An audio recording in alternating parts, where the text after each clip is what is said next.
This is Dharma Drops with your host, Rebecca Warfield. This podcast is a little bit about yoga, a little bit about life, and a little bit about whatever.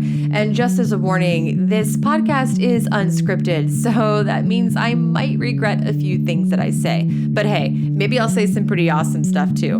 Remember, these are musings, not truths. Buckle up, giddy up, because here we go.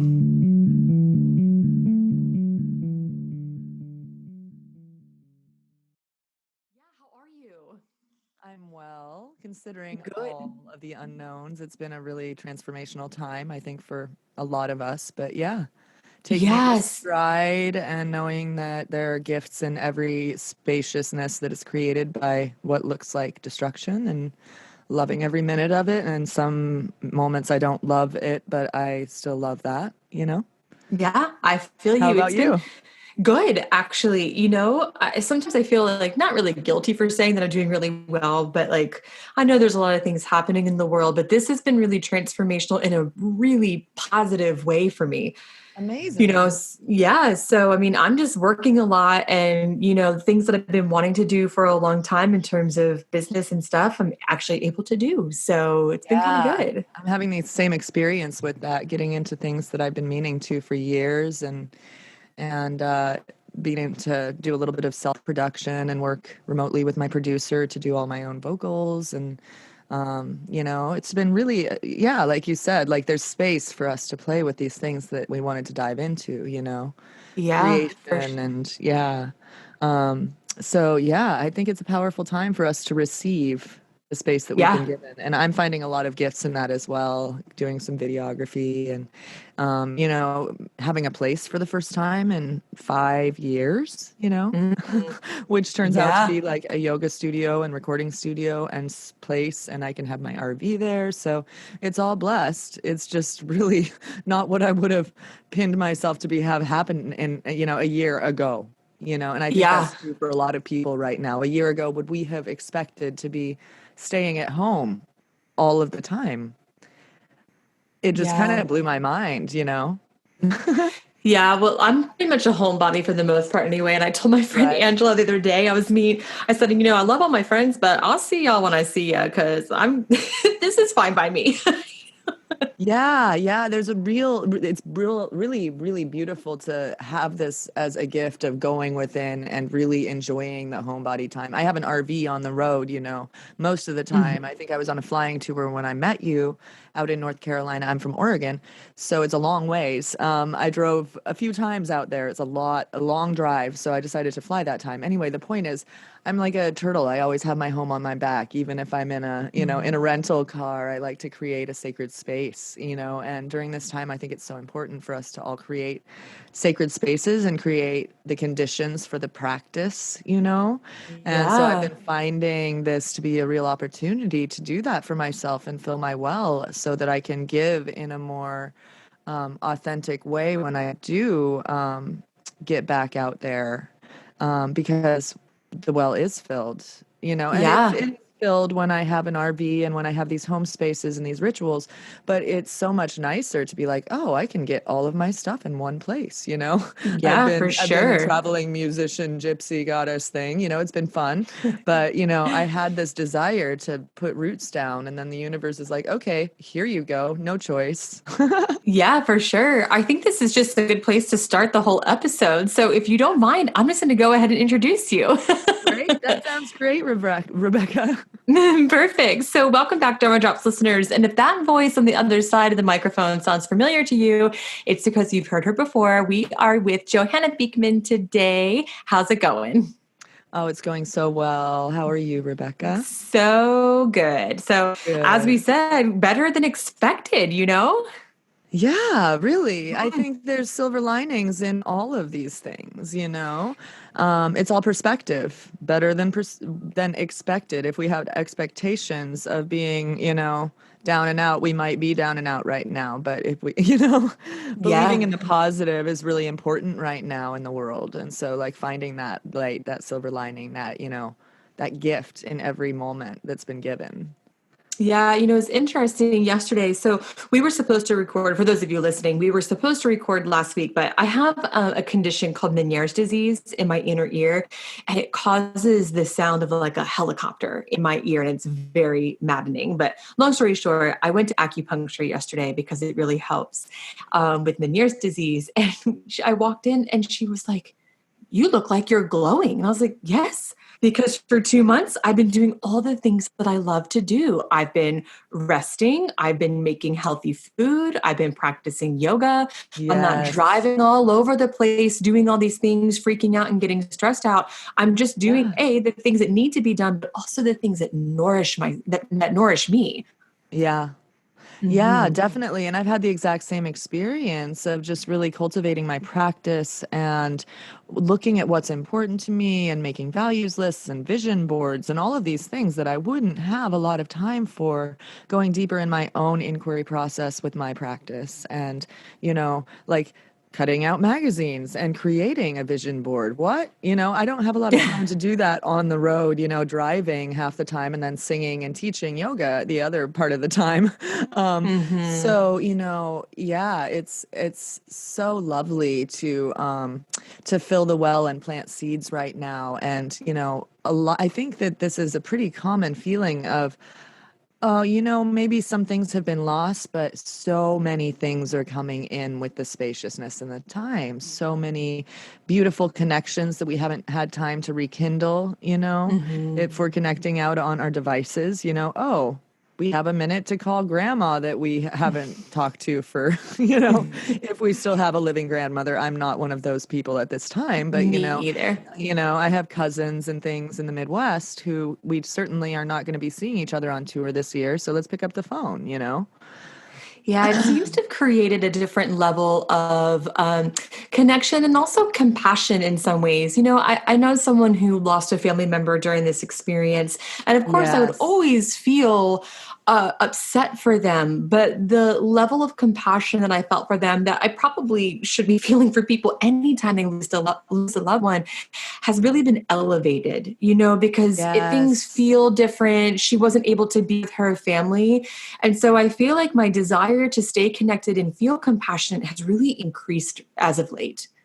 Yeah, Rebecca, I really identify with that. And I've been watching just snippets of uplifting things of what has been happening with the coronavirus and how people are helping each other in the world right now. Mm. People are coming together and making masks virtually, having virtual sewing circles or whatever, and sending masks to people who need them. And, our Oregon governor sent had some 100 respirators to machines to New York when it was so bad, with the idea that they may need to come back. But how are we going to help each other at this time? I'm working on a single with another sacred musician, Mikey Pauker, who is from the Jewish faith and studying to be a rabbi, and he does conscious music. And we have this song, Help Us Love, and it's got a verse in Hebrew, and it's just a prayer. Great Spirit, help us love our neighbors as we love ourselves. Great Spirit, help us love with all of our heart, all of our soul, just one soul, you singular, right? So though we are divided, we are together. And how can we be of service? Seva in Sanskrit at this time is so important. So, and also looking at uplifting facts about how Mother Nature is healing right now. Have you heard about, have you read anything? Have you seen the pictures of the Ganges lately in India? Yes. And, we've talked about this on other episodes of the podcast, how much is changing in the environment. The whole world is literally changing. It's quieter, it's slower, there's less vibration, there's all these sea turtles being born. It's crazy. Right. The wildlife is taking over the forest again, because Hmm. all of our parks are closing and they're like, well, we'll reclaim this space pretty quick, actually, quicker than you think. you know, they opened our parks for a little while. I haven't tried yet. but because I live off of a park that did not get closed. So I'm pretty blessed during this time to have a meadow and to have forest right here and all walking distance, have little ponds with, frogs going off at night. And, so like communing with nature right now, I think is so healing as we take pause and to Yeah. notice and take those moments, whether or not we're in an apartment. I have a friend who's been, had just moved to Italy and has been on total lockdown this for 2.5 months. I was in LA when this hit, and he was working on my graphic design for my new album, Mantra Soul. And we just connected again. He said, I've been inside literally since we last talked. And they just opened parks again. And it's just been such a nice time for artists and spiritual practitioners the like to go to that internal well and see what comes from there. Yeah, for sure. Yesterday, actually, when I went to the acupuncturist, I guess I should preface that with the beaches just reopened here. So things are sort of kind of coming back to life, but there's no parking at the beach, which has made it kind of weird. So other than like taking walks and riding my bike and stuff like that, I haven't had a ton of outdoor time. But yesterday when I went to the acupuncturist, their waiting room is closed because it's a pretty close it's a small space. So everyone's in close proximity with each other. Yeah. And I had to wait outside. It was so nice to be outside. I just felt it was still a little quiet outside. I don't know. It felt so good to be out in nature. And I don't know, when you were just talking, I was thinking about Oregon, and I think we talked about that. I used to live in Oregon. It's so beautiful there. I feel just a little envious of your Pacific Northwest environment out there. I want to be at your beaches because they're warm already. See, I'm usually out your direction by now because it's getting really gorgeous, Yeah, I know. It was about a year ago, not quite, but we're heading into about a year ago, I think, that we first met. So I think so. Actually, we're coming into the season that normally I'm sun chasing until Oregon gets truly vibrant around, I think in July. After the 4th of July is when I usually ground here for a couple of months and enjoy all of the birds and the river. And I'm kind of Vata dosha. I think we talked about doshas maybe a little bit in our last podcast, but so I'm wind element, right? So I get really cold. So Oregon it's a mixed bag for me with my Vata dosha. I have to have my sesame oil at all times to kind of warm my system, and and so another dosha might do something else to have self-care during this time. And I think that that's a really important thing to also talk about at this time with practitioners is what are we doing to take care of ourselves? Like what has changed in our practice? I'm curious for you, what this well has risen with for you. I have really reconnected with my asana practice, which I know sounds a little bit simple, but pre-pandemic, I was just so busy running around teaching yoga and doing things. And like most yoga teachers, the moment you start teaching yoga, it gets harder to practice for yourself. Right. And I have really reconnected in some pretty profound ways with my yoga practice. Really tapping into, because it used to be like, oh, well, shoot, I'll just stay for this class because it's what I'm able to do, but really tapping into my home practice and truly what it is I need and the practices within that serve me most. And that's been pretty profound for me. And then on top of that, the other thing I've been doing is I have been cooking the healthiest and most delicious food. I've been fermenting stuff. You name it. If it is in this house, I have pickled everything. I love that. That's so awesome. Yeah. Yeah. What an opportunity. Yeah, but it feels really good to do those sorts of things. Not even just the physical, like nutritional level, but there's something I think to be said in the realm of self-care about preparing your own food and doing it with compassion and doing it with love. Yes. And it's rewarding on a soul level. Yeah, and I've been really enjoying that as well after living in an RV and getting to cook food. I've been so blessed to be hosted by so many people who let me into their homes or give me apartments that are empty on the road, so that I can have the opportunity to cook my own food. But I was just thinking, I can get groceries and they can stay in the fridge.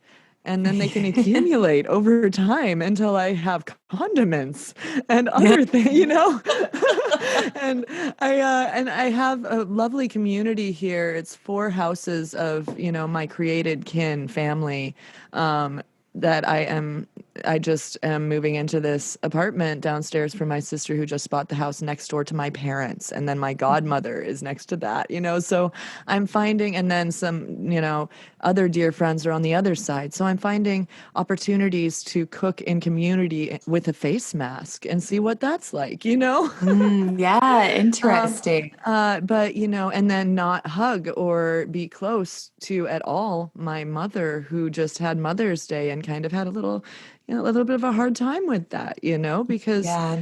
we are very close, and close proximity is not, because of my lifestyle out there on the road and her age group, not advisable.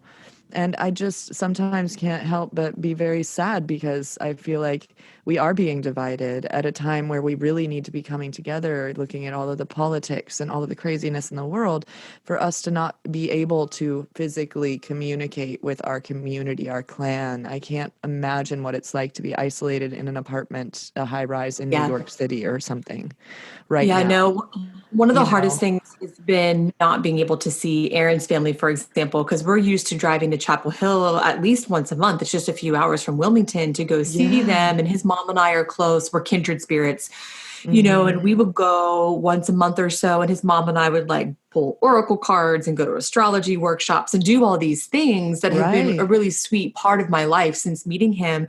And we haven't had the opportunity to do that. And it's been a bit of a bummer. I mean, we talked to them and we've been FaceTiming, and we even like did our oracle readings over Zoom and stuff like that. But I've been really, the last week or so, I've been really wanting to go there.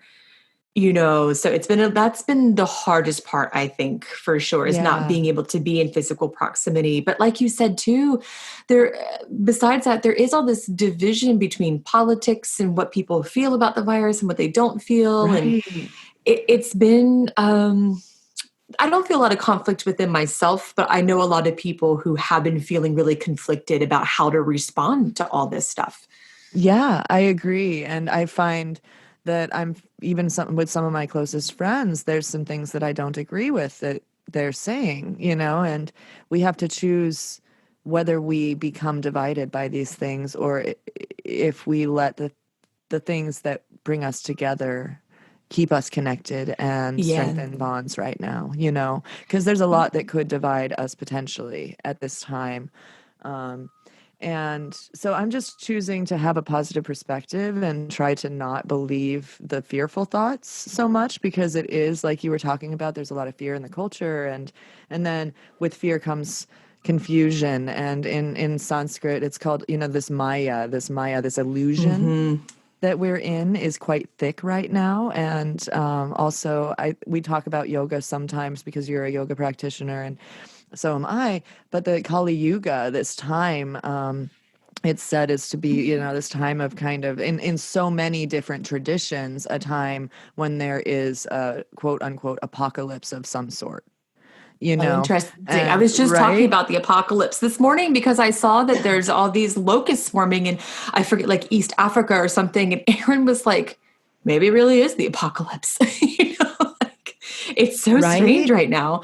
Right. And Hmm. then there's some killer bee, like a nuclear Yeah, bee. the murderer hornet. Right, the murderer hornet. Like what? Okay, so and they are making their way now to Oregon and Washington, I hear. So I need Mm. to be careful on my hikes. But yeah, but I also think that it's so important also to be careful what's going into our minds right now.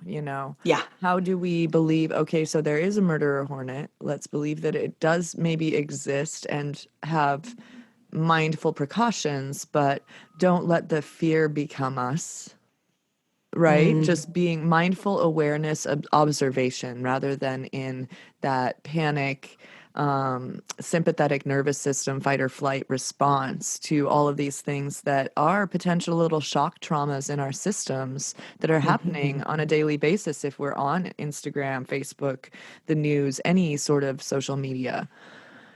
And so, having tools to move that trauma through is so important. I'm teaching a workshop through Nam Yoga and AAM Yoga in Los Angeles, and they're in Los Angeles in New York, and it's a beautiful studio focused on sound healing and sound vibration and mantra and meditation and all of those kind of subtle body and breathwork practices, kind of similar to Kundalini, but not that vein, Anyway, so very different, but I love all of the pieces around sound. So there's this illumination series, and I'm teaching self-healing for self-soothing for uncertain times workshop series where I'm doing 4 classes of each thing. I start with I do trauma tools as one of our aspects. So I go into parasympathetic, sympathetic nervous system, our brain function, what's happening in our amygdala, prefrontal cortex, all of these things. And in our nervous system, when we are having these little tiny shock traumas, and how to unpack those through somatic experiences and focal activation and those kinds of things. And then I also do a Free Your Soul's Voice this Friday. These are Friday at noon courses online available And to is anyone. that's Pacific Standard Time? Pacific Standard Time. So that's 3:00 your time, Rebecca, out in the Yes, East that's Coast. right. Yeah. So that's a nice time for so many people, to tune in and tune up their systems. And so I'm also doing Free Your Soul's Voice play shops where I communicate with our healing tools, the voice, and unpack our preconceptions and strengthen the tool for speaking, singing, and all of the things. I really love working with people on that on a private basis, but it's new to me to do all of this on the internet in video land. So the learning curve is fun. I've got all my lighting and I've been teaching yoga online, and it is like, the on-demand, the pre-recorded stuff actually isn't that hard because you just set up your camera, you do your thing. It's the live right. stuff that's really Yeah. crazy. And I am pretty techie, and like I've always had, well, I should say always, but in the last like year and a half or so, I've always had all my tech stuff set up. And I have had more tech dramas and problems, like as we were just saying in the beginning of this recording, like sound quality's down because the internet is so overloaded right now and all these things. It has been quite a learning curve, even for someone who's already Yeah. like pretty techie. Absolutely. Yeah. But I'm really kind of enjoying the growth mindset set of it all and taking the time and learning the process and empowering myself as a human being to do all these things that I was kind of hoping that someone would have the time to do and help me with while I was on the road. But man, I'm still driving, So yay, Yeah. an opportunity. And yeah. And so then there's 2 other tools that I am sharing in this workshop series. Lullaby Yoga, which I think we did a similar kind of an event together where I do music and restorative yoga and kind of reset the nervous system through sound. And then I do a mantra meditation. So it's cycling through, and then you can watch them at any time, and it's like a $5 to $30 donation situation. So it's just, I think these are so interesting, the different ways that we can co-create with the universe right now and not see each other. I was in LA when it hit, and now I'm still in LA on the internet. How does that Yeah, I know. work? You know what I mean? So weird. I think you hit in a really important part of this, though. And I think there's been a lot of conversation about fear and uncertainty. That language has been used since day one of the pandemic. But I Right. think what we haven't talked about is what that fear actually does. And, I see these Right. things that people might be posting on the internet that are questionable, in terms of truth and validity and stuff like Right. that. But that comes from fear, and there's deep ingrained fear that really controls the way we think about the world, the way that we see the world, the way we share ourselves with the world. And I feel like that's been sort of the missing link within the fear conversation. And so the work that you're doing with self-soothing and really sort of tapping into this, I think it's really important right now because it's not just about feeling afraid, it's living afraid. I think that's absolutely right. And what better time right now to give ourselves tools. Mantra is the word mantra is mind, and then Mhm. tra, protection. Mm. So what we're doing with some of these practices, and a lot of these practices, whether we're doing pranayama or mantra or any asana practice like you were talking about, it seems simple, but it's so deep. Any of these tools are protecting our mind, our monkey mind, from going off and spinning out and allowing us to be in that fear space that puts us out of rational thinking. When we're traumatized, we don't have left-right crossover. Our brains are just in right brain. They can't think rationally. Their logical brain just shut down. And so when we're watching this pandemic fear explosion, we're in that experience, that side of our brain. We are not able to self-soothe if we haven't been cultivating the tools on a regular basis so that they become our subscript, right? So mantra, when we're repeating a sacred mantra over and over again, we're creating this subscript in our mind, like a familiar neural pathway that is safe, like a mama's womb, to go to in times of panic, so that it like keeps us grounded in our center. And may I just add that your mantra music on Spotify has been like the background of my life the last like 2 months or so. And so a lot of folks listening have already heard about this, but long story short, I was scheduled to work all these like festivals and stuff all summer long to promote Dharma Drops in the podcast. And of course they're canceled. So I bought, before the pandemic, 1,000 packs of seeds, but they had to be hand packed and stuff because I was going to give those out as giveaways rather than giving something out that's not very sustainable.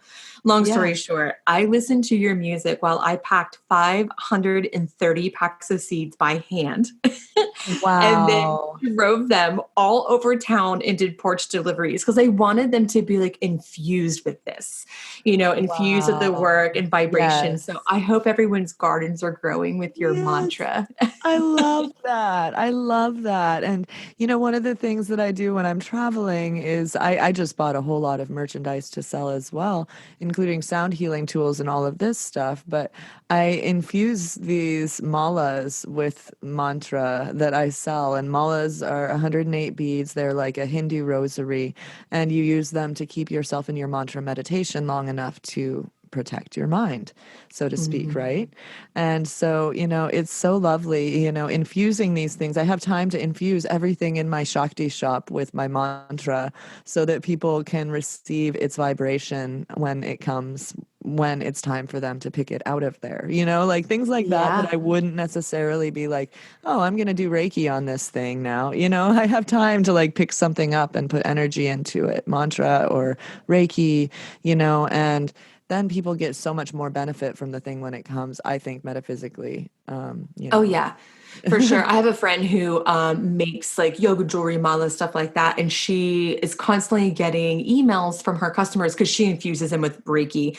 And she gets emails all the time. I can feel the energy on this. I can feel the love of it, Right. and I think that these things do matter. Yeah, that garden's going to be all those gardens are going to be popping off, Rebecca. You did a good thing in the world. I'm cracking up because one of the packs of seeds are, when I say giant pumpkins, I mean like giant pumpkins. So maybe they'll have like prize winning pumpkins this year. There you go. And that's the silver lining. Yeah.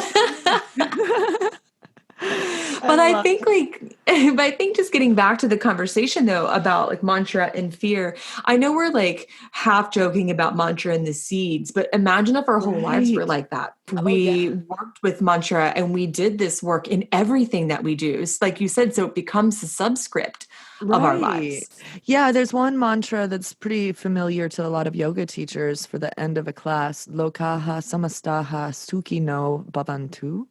May all beings everywhere have happiness and freedom from suffering. And may that freedom and that happiness start right here in my practice, in my center, with me being in my truth, right? So it's like this, we're cultivating our practice so that it can ripple out and heal then subsequently the world.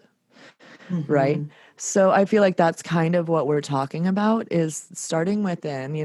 People have been talking about putting your own oxygen mask on first, right? When you're in an airplane, you put your oxygen mask on first so that you can be of service and help the others. Right. So like, I feel like that's what we're needing to do. That's what we're being called to do, is go within, find those practices that keep us in center so that we can model what center feels and looks like to those who don't have resources, and that our practice can then ripple out and share and help them find something.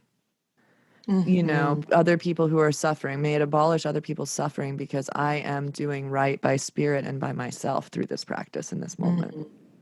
Loka Samasta Sukhino Bhavantu was one of the first mantras that I learned when I really started to dive into my yoga practice. Yeah. So what does that mean to you?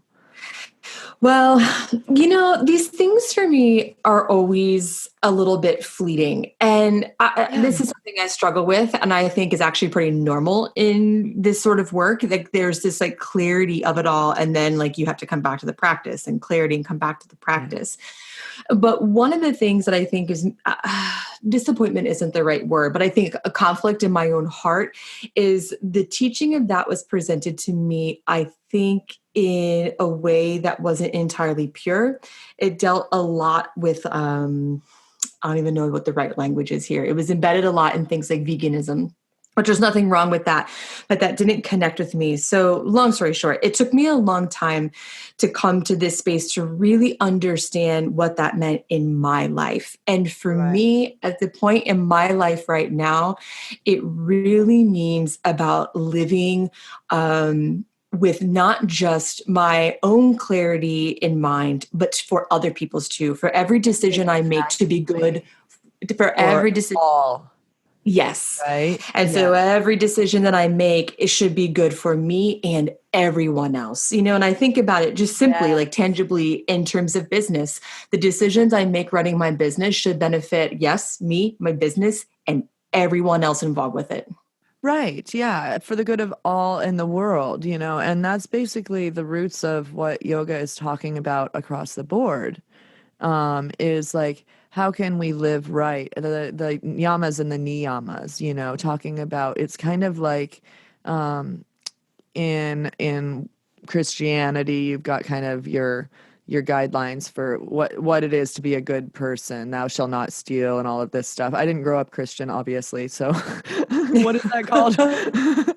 I mean, I did, and I don't even know, so it's fine. Yeah. So, you've got your guidelines for what it is to be a basically good person, and right. But it is what is good for others that creates you being good. Right. Mm-hmm. Basic things like, I'm not going to steal. I'm not going to lie. I'm not going to, commit fraud or, any other act of, these things that are creating suffering for other human beings are not acting right, Yes. And so I think, I was just saying, I think that's what you're speaking of, is that all the universe, all living things are benefited by our presence and our energy on this earth. Yes, absolutely. And I think, just to go back to what I was saying before, I don't want to imply that I was taught this mantra incorrectly, but I think that we contextualize this stuff differently in our lives. And the original source for this, it was like really just embedded in like how we treat the world and the environment, and in particularly what we eat. But it's taken a long time for me to remove myself from that and see that in my own life, it takes on a much bigger shape than that. Yes, absolutely. And I think that speaks to what I was talking about earlier about watching people show up in service. Like, I'm living in this nice, smaller town now. I sold my house in the city a couple of years ago, bought the bigger RV. I'm grounded in a smaller town where we have under 100 cases. And so at the high school, they've been making face shields for healthcare workers, and we're going down and volunteering and cutting these plastic face masks. I think about the environment when I'm doing that, but I also think about how many lives are being saved by our service in that moment. And that's benefiting all beings, that we are giving of our time and our resources to share something. You are sharing words. We are sharing words right now that are inspiring to people to help themselves during this time be more balanced, and then therefore help others. How are we being of service with our time, and how are we sharing our tools and resources to help the entire planet? And actually, Loka Samasta Sukhi no Bhavantu comes out of a larger mantra that then goes into Om Shanti Shanti Shanti, that we may all have peace because that we have done that. Mm-hmm. Right? I know it from the Ashtanga closing chants. Mm-hmm. And I, even though I don't actually practice Ashtanga, I still do practice the Ashtanga closing chants at the end of my practice because it's just so beautiful. And it ends with that Lokaha Samastaha Sukhino Bhavantu Om Shanti Shanti Shanti. And I have to say, it's always at that part, at that moment in the chant. I don't know if it's just my connection with the mantra or what, but that's when it feels like the most soulful to me. Absolutely. It's a real sealing of the practice. Mm-hmm. And there's also a little bit of this mantra that happens a little bit earlier in the larger scriptures that is asatoma satgamaya tamasoma jyotirgamaya mrityurma amritam gamaya om. And it's talking about, and I think that's on my Om Shanti on my Heartbeats 1 album that's probably on your Spotify playlist on repeat at this point. And that's talking about turning the darkness into light, turning the death or feeling stuck and at home, to immortality, to a feeling of expansiveness, spaciousness, creativity, and all of, and then death to immortality, and then the unreal to the real. So that Maya, that illusion to the truth, right? Sat, and then Sukhi no Bhavan, Satoma Satgamaya Tamasama Jyotirgamaya Mrityurma Amritam Gamaya Om. So then, and then we're talking about basically taking all of this and we're creating this healing for the entire universe. So we're taking the darkness into light, death to immortality, the unreal to the real, and then the untruth to the truth. And truth is so important in all of these spiritual practices and teachings, right? Mm-hmm. And sometimes when we are not in center, we do not know our own truth. Right? Yes. And so all we can do is tune into spirit and then subsequently tune into our own truth and the universal consciousness truth. Om, universe, creation, all living things, interconnected nature, source. It sounds so simple, doesn't it? Right. And then when I'm talking, I'm like, but then I'm like, yeah, I got it. But what? Then in action, like I sound so smart, like, yeah, I'm a yoga teacher, whatever. I'm also human. And that's the other piece is that we're all just walking each other home in the famous words of the first teacher I ever had in my mother's womb, Ram Dass, when he blessed her belly at 9 months pregnant. So we're all just walking each other home in these human forms to spirit, to light, to source, if we're on vibration, so we have these human hiccups where I'm talking with you about, it's a mixed bag. It's great that we're stuck at home, but man, I just lost my entire year's income, I think. Yeah. So I'm counting these blessings, but we aren't talking. There is this shadow, and I allow that shadow to be there. But if I put all of my fear there, then that's going to grow. That's manifesting more, right? So if I put my energy on all of these gifts, those are going to grow. Yesterday I was talking to someone and she was like, my boyfriend had like a pretty big spiritual awakening like years before they met. And she said, but he had some sort of like altercation with someone recently. And he was like, I thought I've come so far, but here I am like back at square one, all angry again. She's like, yep, that's how it goes.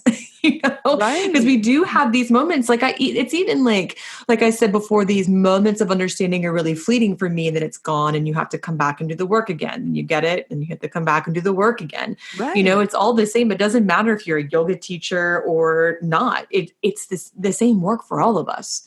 It truly, truly, truly is. There's no unique story. I was blessed with getting to study with Byron Katie when I was early 20s, and it was quite transformational, and learning this inquiry process called the work, where you're breaking down your false thoughts that are creating suffering. Is it true? Is it absolutely true?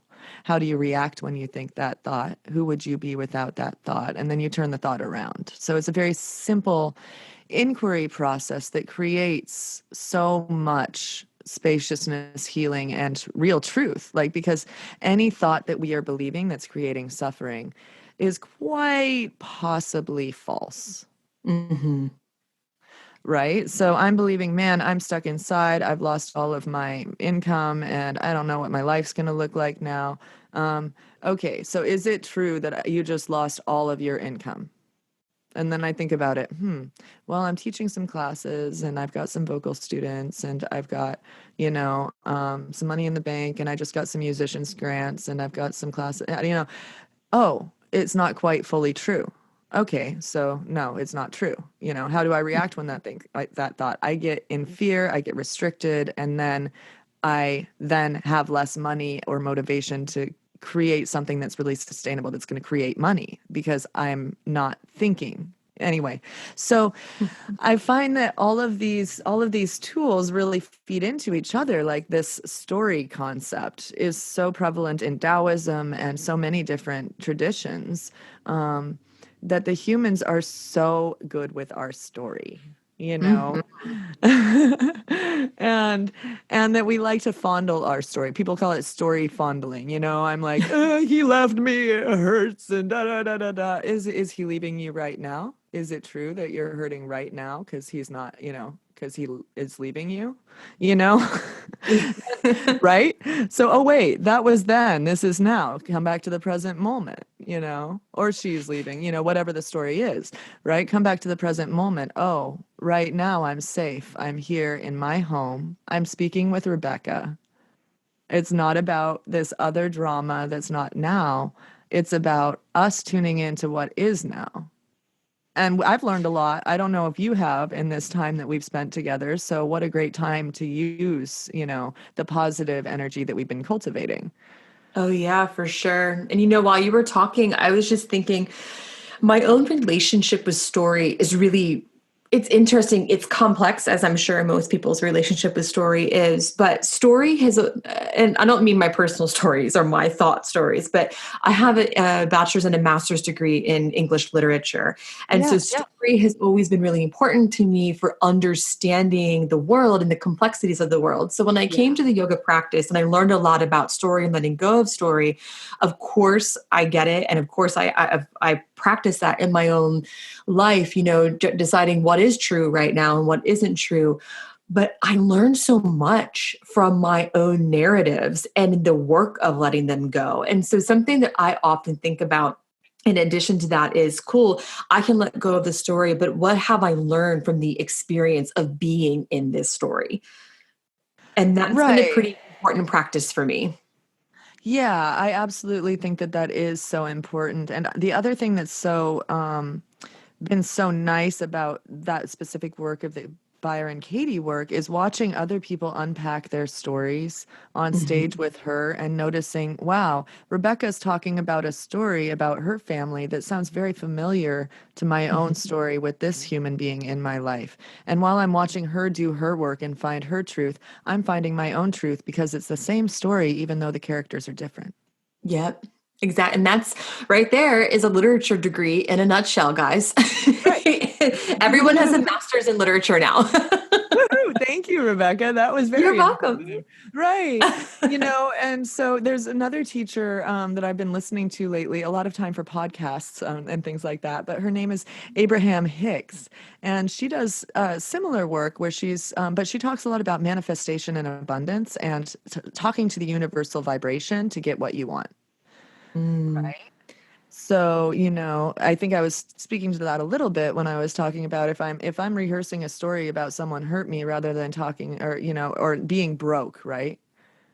Rather than, wow, I'm so abundant and look at these food boxes that we all have, not food boxes, but like fresh produce boxes. What are they called? SBA, Oh, yeah. I have SBA loan in my mind. But anyway, so me and my neighbors, we have so many fresh fruits and vegetables and so much abundance of food. And I'm on, there's so many opportunities for us to create gardens and the sun's coming out and I have a house and a roof over my head. So if I start kind of cultivating and then that can grow and I can have a yoga studio here and I can start producing clients, thinking in growth mindset rather than it's going to just get worse and there's going to be no universal income and I'm never going to get my check from the government and, I'm just going to be broke forever. Then I really will, and this is my work that I'm sharing with you in some regards, is like then that's going to grow, because that's the vibration I am giving attention and time.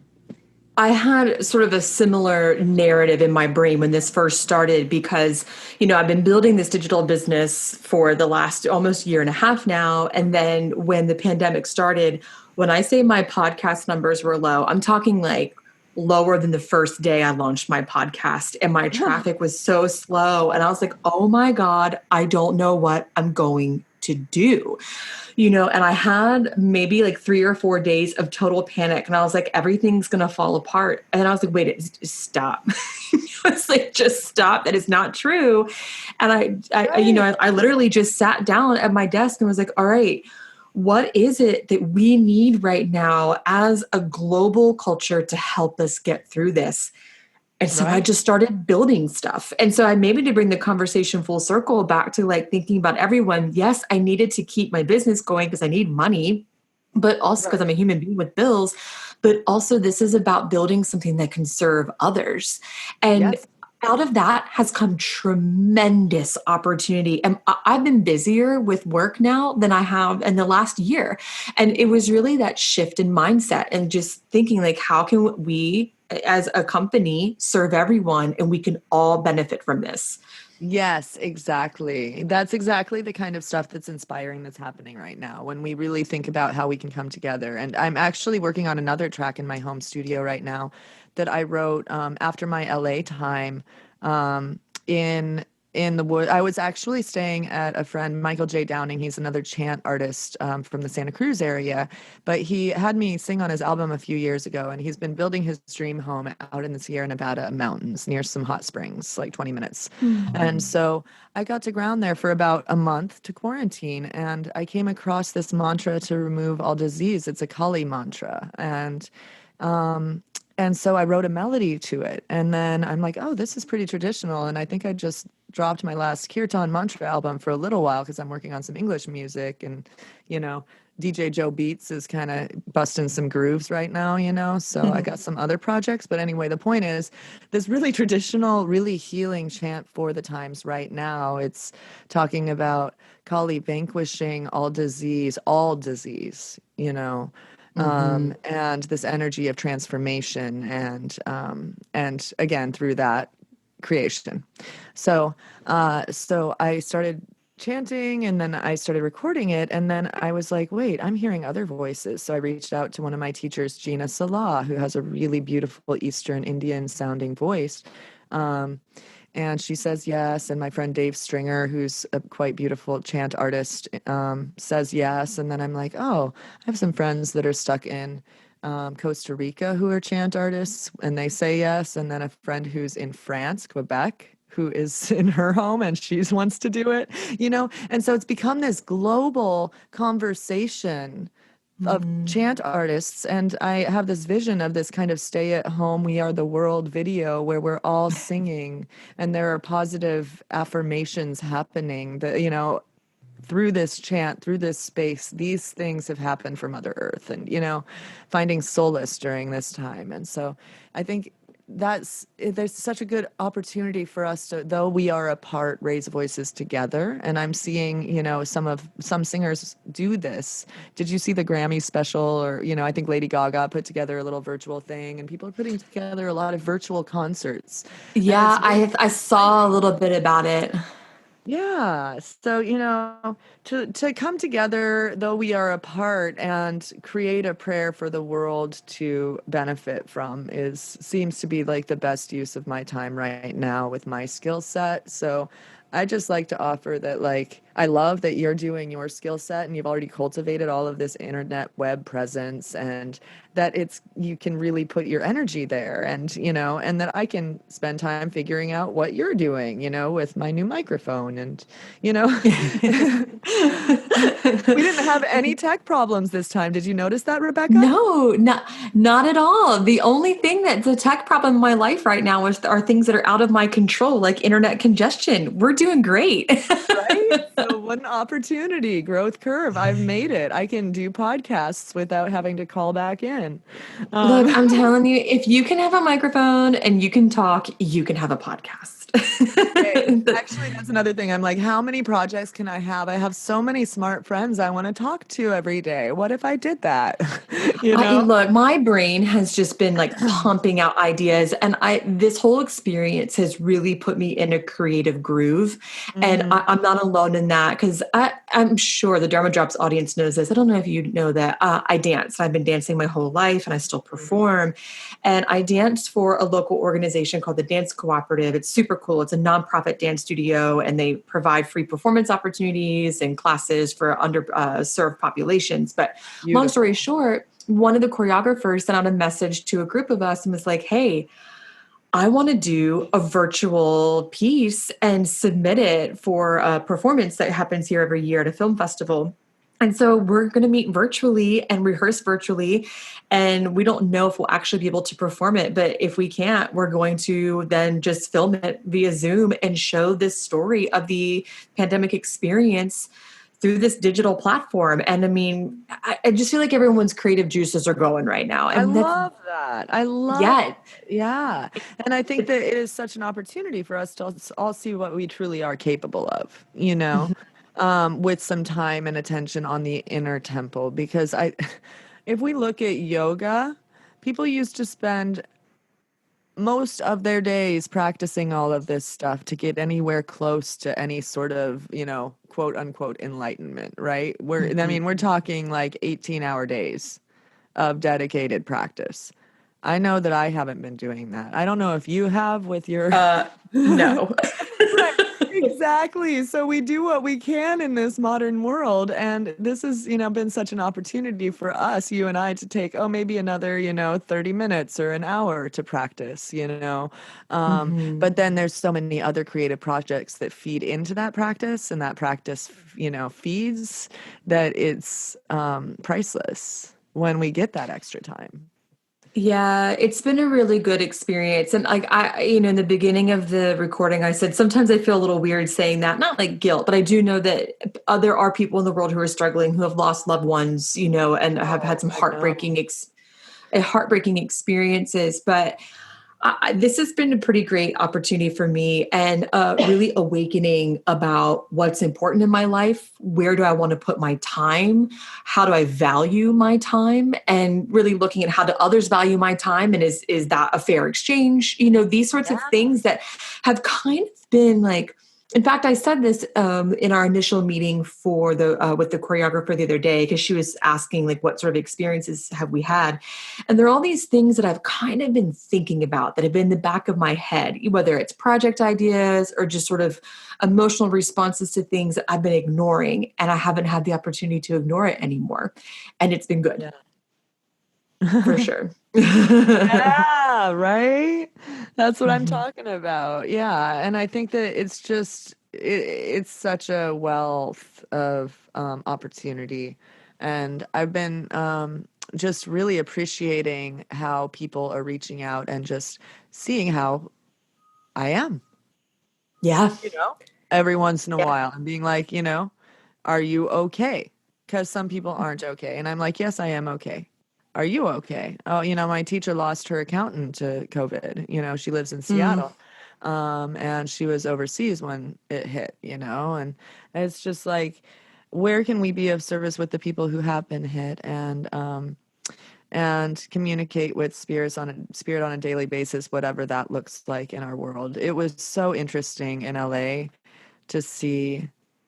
I don't know. I can't go down too far the rabbit hole of how are the homeless people doing when I see that there's nowhere to wash your hands in all of downtown LA.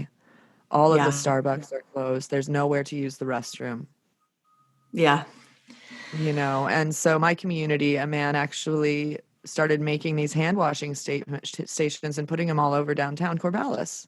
Oh, that's amazing. And so it's just like celebrating these little successes rather than me dropping this on the podcast that like, oh, this is happening in LA. Like, okay, well, here's a silver lining. At least someone's doing something somewhere, and maybe, more people can do these things. And I guess another silver lining too, and I don't even know how to really talk about it as a silver lining, but a lot of things have been brought to my awareness through this that I haven't really thought about. Like, for example, when the virus first started, I saw a post on Instagram that was talking about the importance of knowing who to call if you live in a home where there's domestic violence, because people are stuck in their homes together. And, like you said, I can't go too far down the rabbit hole with that, but that wasn't even something I ever thought of. And to have that awareness that allows me to have a little more compassion for that and to be maybe a more alert to those sorts of things, maybe within my own community.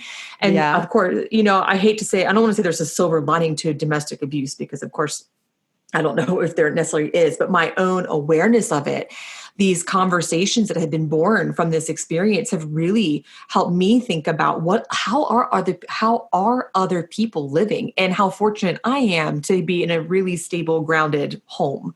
Right. Yeah. And I think that's true is, these are these root chakra things that we're talking about. Are we safe? Do we have a home? Like, are we safe in our home? This is just Muladhara chakra. Ganesha is the elephant-headed god that is the ruler of that chakra in Hinduism, and he plays a drum, and he's super grounded, and he likes his sweet treats, and he's big and fat, and it's like, I like to think about these things as like, just sending this like root chakra energy to those who need it in my own practice, because right now I have the opportunity to be grounded in one place and not in my RV, kind of like, where am I going to get my shower? And, so many people, and so many people don't even have that, so like, we, again, back to Loka Samasta Sukhi no Bhavantu, may our actions and our words benefit those who are in need, and our practice can be dedicated to something, and that does matter.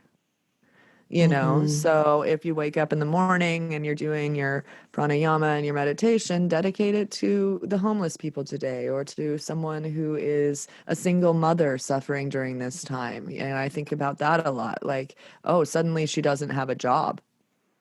And I have a little fur baby, but my reality is not that of I am a single mother who now, my professional, I'm a yoga teacher and a musician, two of the things that have been hit the hardest by this, but at least I'm not a mother.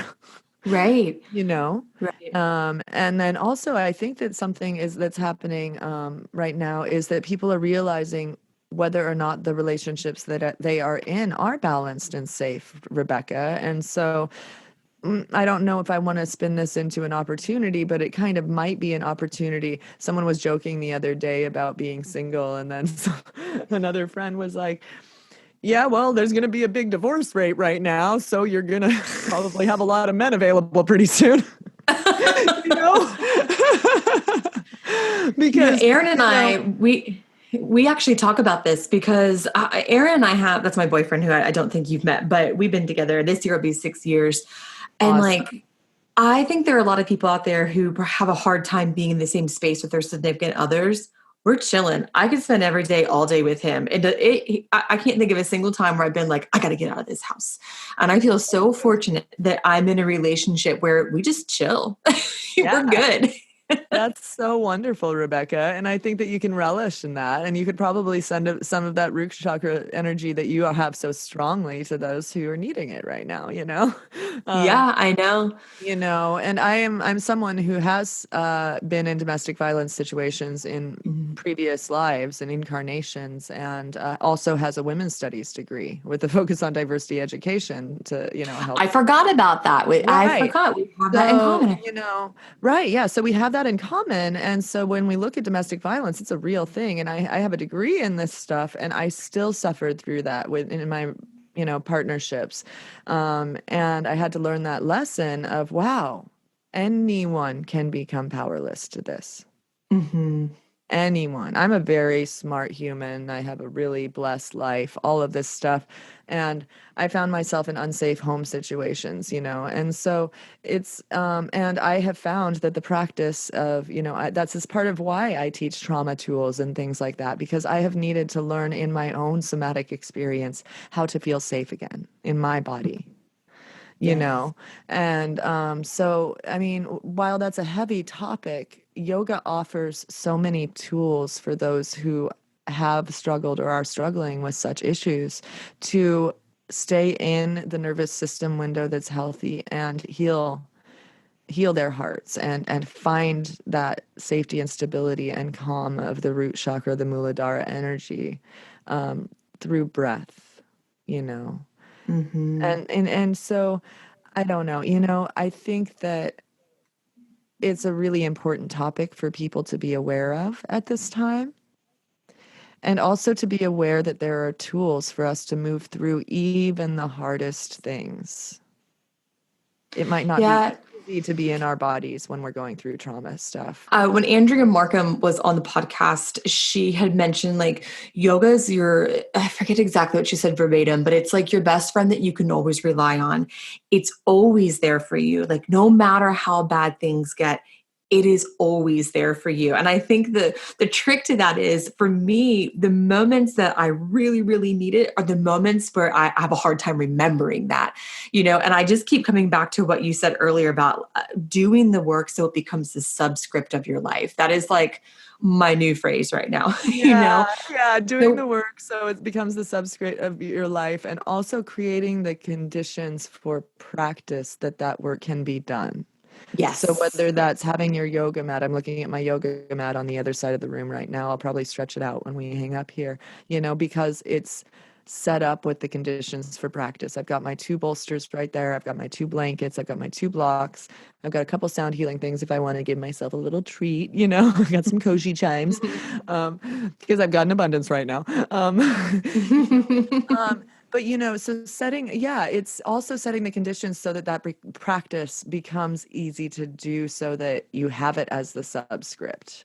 Because if I wake up and I get up and I go make my tea or whatever my ritual is, and my yoga mat isn't out, I could start looking at my list and being like, oh, well, I can wait until tomorrow or whatever, or later this afternoon. It always becomes like, oh, in an hour. And then, oh, I'm going to do it a little bit later. And then, oh, I'm going to, now I'm driving across the country to the next gig. Well, I don't have that excuse anymore, Rebecca. So I have to find myself on that mat. You know what I've been doing? I've been leaving my mat laid out, which normally I don't do. I'll like roll it up and stuff so it stays clean, but I've just been leaving it out. So it's there. And I walk in the room like, oh yeah, no excuses. It's already out. Like I'm sitting in my office talking to you, and I will, it's there. There's no, it's calling me. It would be kind of sad not to. So there's, yeah. So these are these tools of tricking our subconscious into that subscript, because our minds are messy things, and they want to trick us into the easiest thing that's not always the right thing. And that happens in the body. I'm sure you're aware of as a yoga teacher. Like when you first start doing Warrior 2, your knee wants to be all wonky and your back knee's bent, and you can't like hold the form because it's so complicated. And you could do it a lot easier if you don't engage your abdomen at all, and you could just let your hips kind of go womp, But always looking for that path pain. of yes, and always looking for that path of least resistance, which actually creates more resistance in the long run. Right. And then your fascia gets all tied up because you've been practicing incorrectly and tying it up worse. And, and then connective tissue is binding your muscles, and then your muscles it's just not. So we need to be really, mindfulness is like the overarching theme of this conversation, of like mindfulness of your spirit and what's going into it, mindfulness of your body, mindfulness of your practice, and caring for your ultimate good in the world with our, our own vessels. I believe. Yeah, for sure. This has been a really great conversation. What I love the most about it is I never planned anything for the podcast, but we literally were like, cool, meet you online. I would like no real idea of what we're going to talk about. It's been awesome. Yeah, we have a lot to talk about, and I love talking with you. So I hope that we get to do this annually and continue to connect. And I hope you continue to thrive in your home temple, and I'll do the same. Thank you. Can you share with the Dharma Drops audience how they can learn more about your music, or even I know you have some new stuff coming out. Do you want to share a little bit about what's happening with that before we part ways? Yeah, I would love to actually. So I had just finished tracking an album called Mantra Soul, and I was launching my CD release tour when all of this hit. I was on the Festival of Colors tour. So Mantra Soul is a lovely fusion of the gospel of the East meets the gospel of the West. I grew up singing non-denominational, interfaith gospel music with Reverend Isaiah Jones, rest in peace, and then with all of my mantra teachers who I've mentioned a little bit about.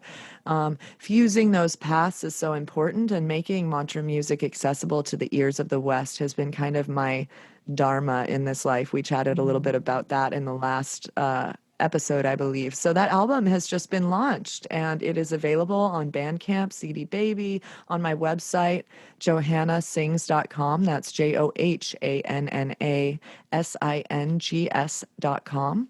And then I'm working on some exciting new releases, so please sign up for our mailing list there. We're going to have some free giveaways of new music, mantras that can be beneficial to you in this time that you can download if you sign up for the mailing list. And then also these two new mantras, these two new songs that I was mentioning, the one with Hebrew with Mikey Pauker, an amazing artist, is going to be coming out in the next month or so. And then I'm working on the mantra to remove all disease with the Bhakti Yoga army, I guess, from all over the world. And I'm not sure what the title of that single will be, but, look for those singles on my website as well. It's going to be a really lovely offering. I can't wait. And for those of you listening, all of these links will be listed on the show notes on dharmadropspodcast.com. So you can just check them out right there super easily. And I really can't thank you enough for joining Dharma Drops again. I love chatting with you too. Anytime that you want to be on the podcast, you just let me know, because I'll be here. That sounds great. I really appreciate it. And I want to just give a shout out and say, if anyone wants to create yoga Spotify playlists on your podcast or other playlists for soothing your mind during this time, I've just been getting into that whole world and, sharing some of my favorite musicians' music on my Spotify as well that are, soothing for the nervous system during this time. So you can check those out. That's awesome. I should check them out for sure. That's so cool. Yeah. Well, Johanna, thank you so much for being here. I always appreciate it. And I hope we get to see each other again. I know we have been right when we started communicating about maybe doing another event together, this happened. So it just obviously fell off, but hopefully soon we'll be able to be together in real life. I know. I actually was just scheduling that whole tour, and I think it'll have to be next year. That's okay. Yeah. We have all of the contacts. We were all booked up. We'll just pray that we're all going to be up and running and more abundant than ever by next year, and I'll get to hang out for a long time out in North Carolina by the ocean with you guys. Ooh, awesome. Manifest that, baby. Well, guys, thanks so much for listening to this episode of Dharma Drops Podcast. You can get all of the Dharma Drops information and shenanigans at dharmadropspodcast.com. And you can always follow along on Instagram at Dharma Drops Podcast. Until we meet again next time, my friends. Bye. Thanks so much for listening to this episode of Dharma Drops. And just to help make your day a little bit brighter, little Hanky wants to do a trick for you. Hanky, speak. Yeah, good boy. One more time. Hanky, speak. Yeah, good boy. Don't forget, if you want to follow all the Dharma Drops shenanigans, you can find me at dharmadropspodcast.com and on Instagram at Dharma Drops Podcast. Additionally, don't forget to rate, review, and subscribe to Dharma Drops Podcast on whatever app you're listening on. It's a great way to show your support and to share the podcast with others. Okay, my friends, that's it for this episode. Hank wants to say bye to you guys. Hanky, speak. Yeah, good boy. All right. Bye, guys.